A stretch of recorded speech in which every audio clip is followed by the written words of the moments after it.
मुर्दर धरामन मोमणी कितरो करूं बखान। भारत भौम पर चमक रही जो आबे में बाण। नमस्कार साथियों, मैं प्रीतम सिंह स्वागत करता हूं दिव्य दृष्टि क्लासेज के यूट्यूब चैनल पर। जैसा कि हमने शुरुआत की है, राजस्थान कर्मचारी चयन बोर्ड के द्वारा जितने भी जो परीक्षाएं आयोजित करवाई गई थी, उन सभी परीक्षाओं के पुराने जो प्रश्न पत्र है, उन सभी का हम हल करते हुए आगे चल रहे हैं। और वो सभी प्रश्न पत्र दिव्य दृष्टि प्रकाशन में संकलित किए गए हैं। हमने कम से कम 3 से 4 जो प्रश्न पत्र है उनको सोल्व कर लिया है। आज हमारा जो प्रश्न पत्र है वो है अन्वेषक का, जिसमें राजस्थान की कला एवं संस्कृति से संबंधित जितने भी प्रश्न पूछे गए हैं हम उनको सोल्व करेंगे। जो अन्वेषक परीक्षा है, इन्वेस्टिगेटर है, ये आयोजित हुई थी 21/8/2016 को। तो आज हम चलते हैं अपने पहले प्रश्न की ओर।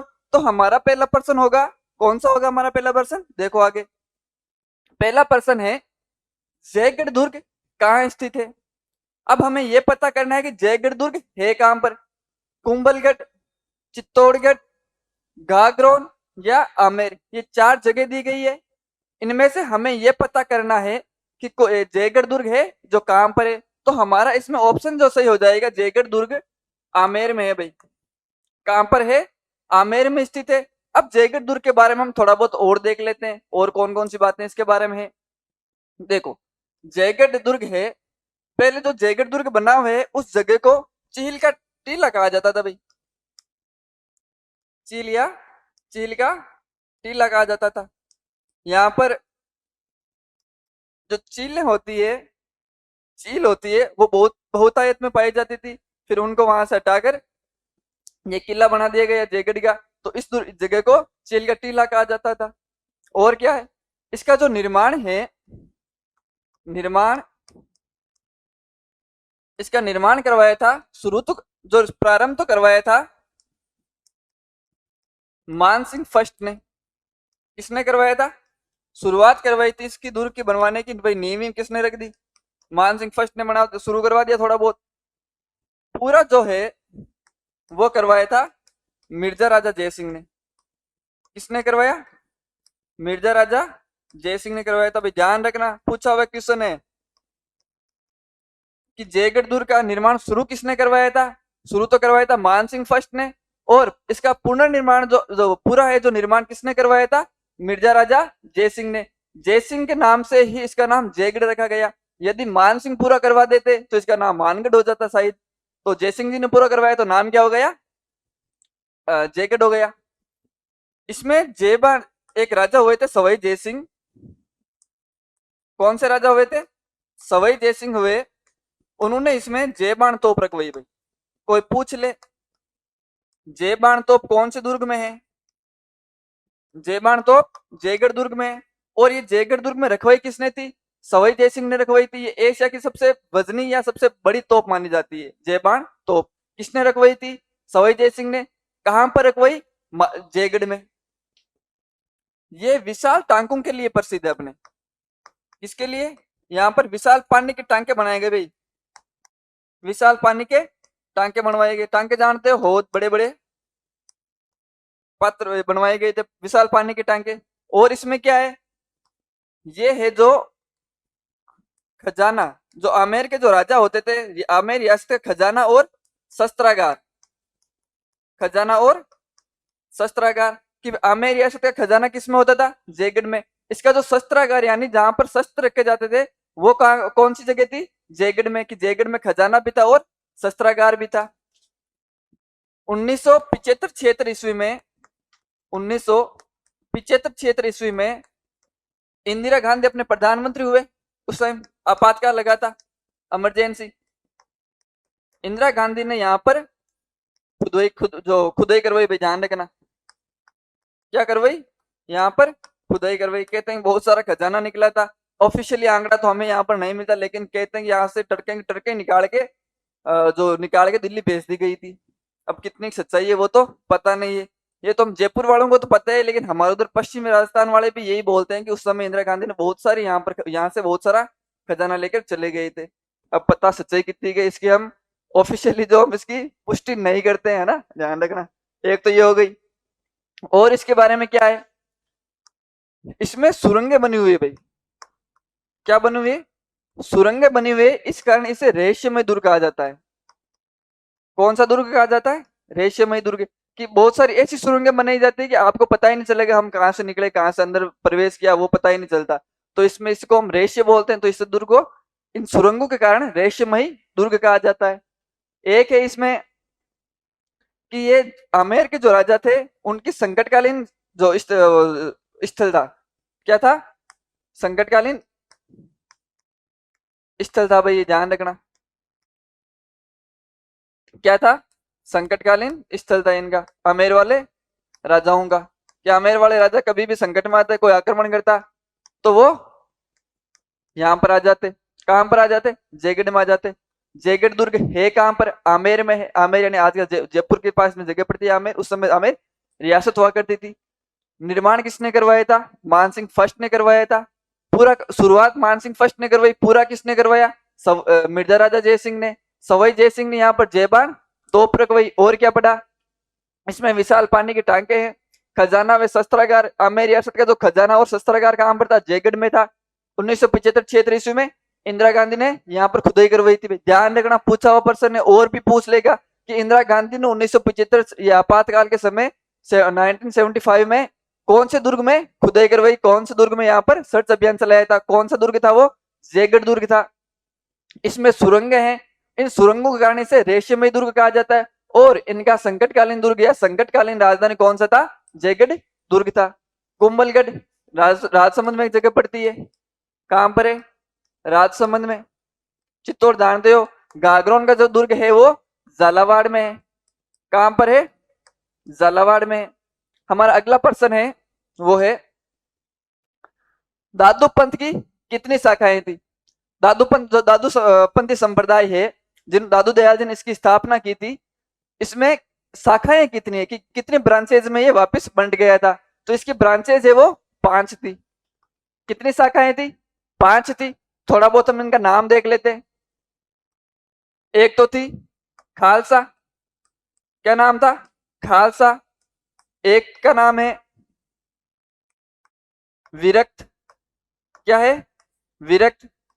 एक है उत्तरादे, एक है नागा और एक है खाकी। इस बार इन्होंने शाखाओं की संख्या पूछी है, कितनी शाखाएं थी। अगली बार इनमें से किसी एक का नाम दे देंगे कि बताओ इनमें से दादू पंथ की कौन सी शाखा है। एक का नाम दे दे, एक ऑप्शन में इनका नाम दे दे इनमें से 5 में से, और अगला 3 कोई ऑप्शन और दे दे। या कोई ऐसे पूछ ले इनमें से दादू पंथ की शाखाएं कौन कौन सी है, 3 ऑप्शन दे दे, एक में उपरोक्त सभी दे देंगे।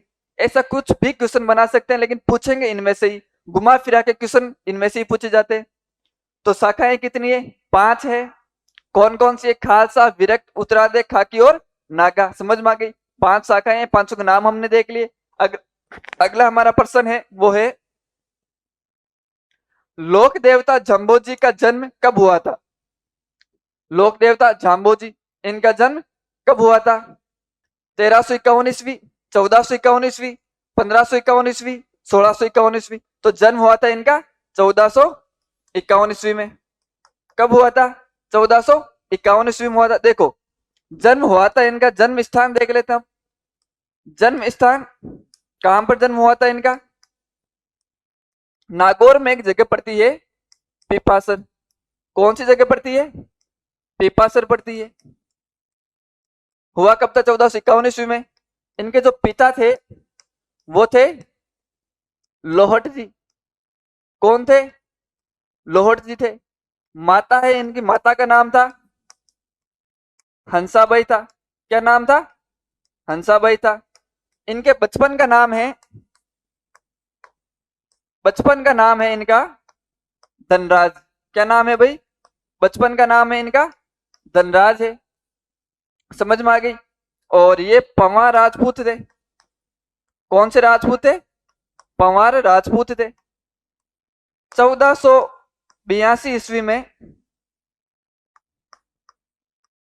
1482 ईस्वी में इन्होंने विश्नोई पंथ की स्थापना की थी भाई। कौन से पंथ की? विश्नोई पंथ की स्थापना की थी। यानी 29 नियम दिए थे भाई, ध्यान रखना। ये मैंने बताया पूरा, इनकी डिटेल बाकी बता रखी है, कब क्या दिया था, लेकिन आज हमने इनके जन्म के स्थान डेट पूछ ली, तो थोड़ा इनके बारे में हमने पता कर लिया कि भाई जन्म हुआ कहाँ था, इनके माता कौन थे, पिता का नाम क्या था, बचपन का नाम क्या था, कौन से ये गोत्र से थे, तो कौन से गोत्र जाति कौन सी थी इनकी, पंवार राजपूत। पूछा हुआ पर्सन है और भी पूछ लेगा कि जाम्बो जी किस वंश से थे, तो पंवार राजपूत थे। माता कौन थी, हंसाबाई। पिता कौन थे, लोहर जी थे। जन्म हुआ कहाँ था, पिपासर नागौर में। हुआ कब था, 1451 ईस्वी में। जब हमने शायद महिला पर्यवेक्षक का जो प्रश्न पत्र या पटवार का जो प्रश्न पत्र सोल्व किया था, उसमें हमने थोड़ी बात इनके बारे में और देख ली थी। तो आज हमने ये देख लिया लोक देवता जाम्बो जी के बारे में। हमारा अगला प्रश्न है वो है, राजस्थानी भाषा का स्वतंत्र रूप में विश्लेषण किसने प्रस्तुत किया। राजस्थानी भाषा है कि भाई सबसे पहले किसने बताया कि ये भाषा है जो यहाँ पर इस क्षेत्र में बोली जाने वाली भाषा है, ये उसका अपना स्वतंत्र अस्तित्व है, ये किसने प्रस्तुत किया था। तो हमारा पहला ऑप्शन है फर्ग्यूसन, टेसिटोरी, जॉर्ज अब्राहम गिरियसन। तो हमारा इसमें ऑप्शन से हो जाएगा जॉर्ज इब्राहिम गिरियसन। जॉर्ज इब्राहिम गिरियसन की एक पुस्तक आई 1912 ईस्वी में। कौन सी ईस्वी में, 1912 ईस्वी में, जिसका नाम था लिंग्विस्टिक सर्वे ऑफ इंडिया। क्या नाम था, linguistic survey of India, linguistic survey of India. उसमें इन्होंने बोला,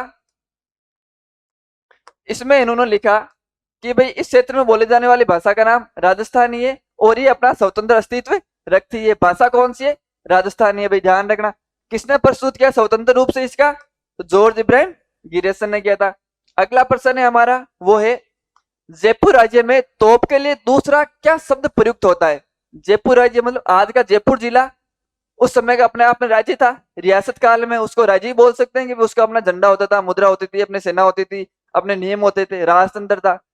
उस समय जो आज की तोप है, जिसे हम तोप बोलते हैं, उसमें स्थानीय शब्द क्या था, दूसरा शब्द क्या था। पहला शब्द अग्निमारक, दूसरा शब्द अग्नि मंत्र, तीसरा शब्द अग्नि जंतर, चौथा शब्द अग्नि समन। तो हमारा ऑप्शन से हो जाएगा इसमें अग्नि जंतर। भाई देख लो, जंतर यंत्र से बना है, अग्नि यंत्र होता है, यंत्र से बनकर क्या हो गया, जंतर हो गया।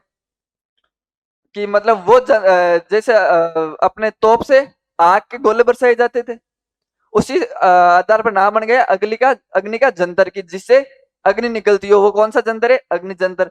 तो तोप को क्या कहा जाता था जयपुर राज्य में, अग्नि जंतर कहा जाता था। अगला ऑप्शन है हमारा वो है, बनी ठनी किस स्थान की चित्रकला है। सबने नाम सुना होगा बनी ठनी, ये किस स्थान की चित्रकला है। पहला ऑप्शन है बूंदी, तीसरा ऑप्शन है किशनगढ़, चौथा ऑप्शन है कोटा, तीसरा ऑप्शन कोटा, चौथा ऑप्शन नाथद्वारा। तो हमारा इसमें ऑप्शन से हो जाएगा किशनगढ़। थोड़ा हम देख लेते हैं कि किशनगढ़ शैली है ये, इसके बारे में थोड़ा चर्चा कर लेते हैं। और देखो, ये जो मणिठनी चित्रकला है, किशनगढ़ शैली है, इसको जो प्रकाश में लाने का श्रेय है वो दो लोगों को जाता है। एक तो एरिक डिक्सन, क्या नाम है, एरिक डिक्सन, और एक फैयाज अली, क्या नाम है, फैयाज अली। इन दोनों ने ही इसको प्रमोट किया था। इसका जो स्वर्ण काल था किशनगढ़ शैली का, जो स्वर्ण काल था वो था सावंत सिंह के समय का। भाई ध्यान रखना, किसके समय का, सावंत सिंह के समय का।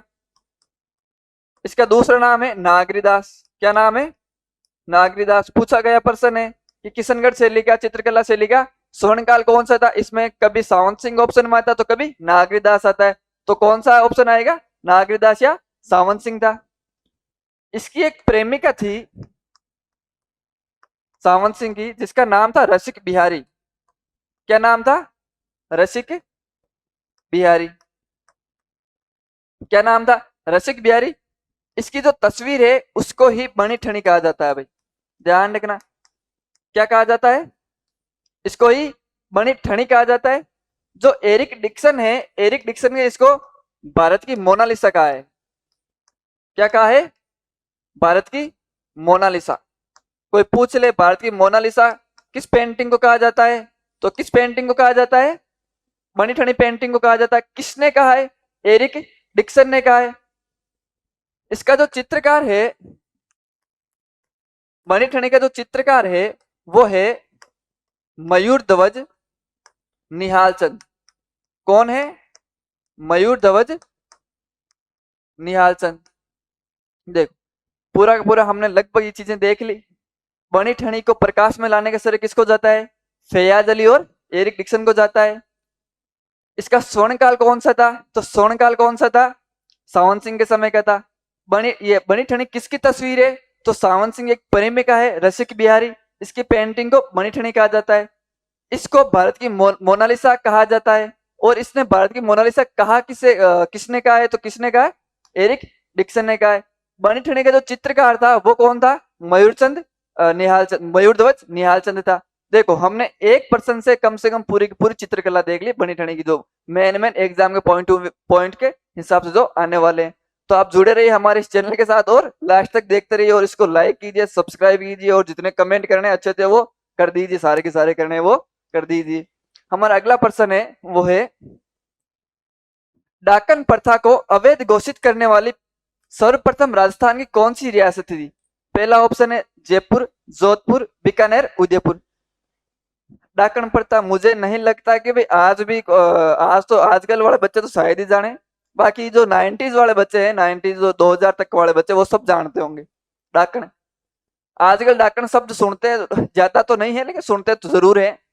एक प्रथा मतलब ये होता था कि भाई कोई औरत होती थी गांव में, ऐसा कहा जाता था कि उसके देखने से या उसके ज्यादा तारीफ कर देने से, उसके सामने खाना खाने से या कुछ भी करो आप, कि उसकी नजर लग जाती थी। फिर घर वाले नजर उतारते। आज भी होता है, लूण मिर्च करे ना, वो 4 चौराहे से वो रेत लाके फिर वो लूण मिर्च जो भी करते हैं वैसा करते हैं। तो ये डाकन प्रथा होती थी कि भाई पता चल जाता कि भाई इस गांव में इस औरत की नजर लगती है, तो उसको डाकन घोषित कर देते और उसको वापस गांव से भगा देते, कुछ भी मतलब उल्टा सीधा कर देते। ये गांव से भगा देते या उसको समाज से निष्कासित कर देते, कुछ ना कुछ ऐसा कर ही देते। उदयपुर रियासत में ये ज्यादा प्रचलित थी क्योंकि ये अंधविश्वास है वो अपने जो आदिवासी जो क्षेत्र होते हैं उनमें सबसे ज्यादा होता है। आदिवासी यानी भील, भील सबसे ज्यादा उदयपुर में। तो वहां पर ये प्रथा बहुत अपने चरम पर थी। तो उसी ने भी सोचा कि सबसे पहले भाई जहां ज्यादा होगी वहीं पर वो नजर आएगी। तो उदयपुर वालों ने बोला कि भाई इसको अवैध घोषित कर दो, प्रतिबंध लगा दो भाई इस पर, डाकन प्रथा आज के बाद ये नहीं होना चाहिए। और जहां भी हमें पता चल गया कि भाई ये डाकन प्रथा में या ये लोग शामिल थे, फलाने स्त्री को फलाने लोगों को इन लोगों ने परेशान किया, डाकन समझ गए, उनको दंड दिया जाएगा। आज के बाद ये नहीं होना चाहिए। तो वो रियासत थी वो थी उदयपुर। 1853 ईस्वी में इस पर प्रतिबंध लगाया गया था। उस समय जो राजा थे वो थे स्वरूप सिंह। कौन थे राजा? कौन थे उस समय? स्वरूप सिंह थे, है ना। देखो मामा वो एक चलते भी है अपने, काजल काट फलानी आई, देखो मामा डाकण आई, है ना। वही डाकण है भाई, ध्यान रखना अपने। हाँ, तो डाकण प्रथा उदयपुर में प्रतिबंध की गई थी पहली।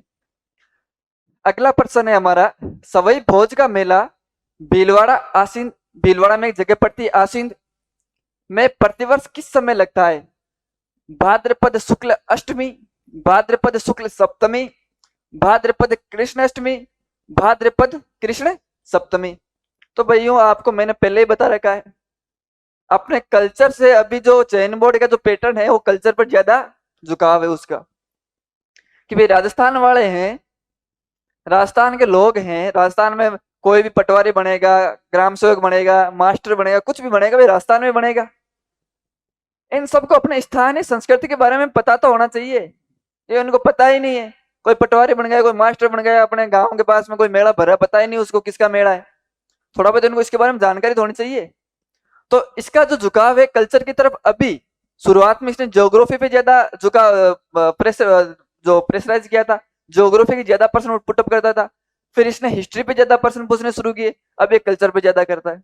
कल्चर में भी उसमें त्योहारों में से सबसे ज्यादा प्रश्न पूछता है, त्योहारों में से एक दो क्वेश्चन पूछ ही लेगा ये।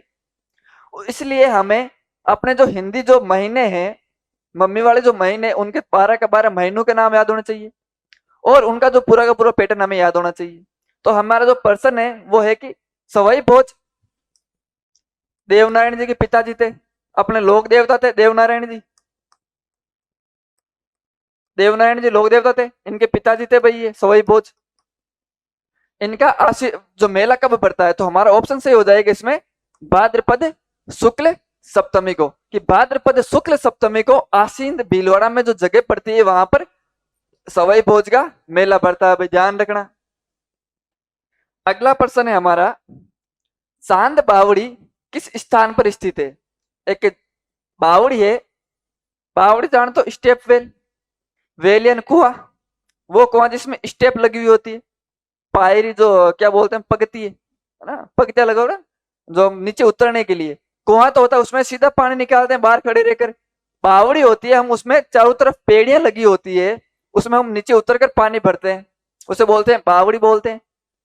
एक बावड़ी है चांद बावड़ी, ये कहां पर स्थित है? ये प्रश्न मुझे नहीं लगता कि ऐसा कोई एग्जाम है कि 2 से तीसरा एग्जाम नहीं आने देती, आरपीएससी हो, चयन बोर्ड हो, या कोई और दूसरा डिपार्टमेंट जो एग्जाम करवाता हो, वो हर बार हर दूसरे पेपर में क्वेश्चन पूछा जाता है चांद बावड़ी चांद बावड़ी। और मुझे लगता है कि हम स्कूल से ही पढ़ते आ रहे चांद बावड़ी। एक चांद बावड़ी जोधपुर में है, लेकिन हमारा उसकी तरफ ध्यान कम जाता है। इसका तो चांद बावड़ी नाम आते सीधा नाम दिमाग में आ जाता है आबानेरी दौसा। तो चांद बावड़ी कहां पर है? आबानेरी में, भी ध्यान रखना। दौसा में एक जगह पड़ती है आबानेरी, यहां पर ये बावड़ी है। इसका जो निर्माण है, इसका निर्माण निकुंभ चौहान, निकुंभ चौहान हुआ एक राजा, निकुंभ चौहान का जो राजा हुआ था, चौहान वंश की शाखा है निकुंभ। कौन सी शाखा है? निकुंभ। निकुंभ चौहान राजा था जिसका नाम था चांद, खुद के नाम से बनवा दी भाई, औरत मत समझ लेना, आदमी था चांद। निकुंभ राजा, निकुंभ चौहान वंश का राजा था, उसने आभानेरी, जो आभानेरी में चांद बावड़ी है उसका निर्माण करवाया था। ध्यान रखना, पूछा गया प्रश्न है। और करवाया कब था? 8वीं 9वीं शताब्दी की है भाई, ध्यान रखना। ये 8वीं 9वीं शताब्दी में कब करवाया था? 8वीं, और लगभग उसी समय का, एग्जैक्ट इसकी जो डेट है वो पता नहीं है, लेकिन माना जाता है कि 8वीं 9वीं शताब्दी में करवाया था। अगला प्रश्न है, राजस्थान में पावण लोकगीत किस अवसर पर गाया जाता है?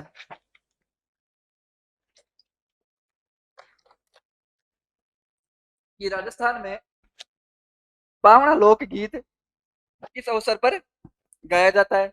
शादी के अवसर पर दुल्हन की बहनों के द्वारा गाया गया गीत, नए दामाद के ससुराल आने पर स्त्रियों के द्वारा गाया गया गीत, तीसरा ऑप्शन है राजस्थान की महिलाओं के द्वारा गाया गया सगुण भक्ति गीत। उपयुक्त में से कोई नहीं भाई। जिनकी शादियां हो रखी है उनको तो ये पता होना ही चाहिए कि पावना गीत कब गाया जाता है, और जिनकी नहीं हुई है उनको देख लेना चाहिए, पढ़ना चाहिए कि पावना गीत कब गाया जाता है। पावना का मतलब क्या होता है? दामाद। अब इनमें से देख लो कि दामाद कौन से मारा है। इसमें तो दुल्हन की बहन ने आ गई, दामाद है नहीं। इसमें राजस्थान की महिलाओं के द्वारा भक्ति गीत, पावना जाएगा कोई भक्ति गीत गाएगा नहीं भाई।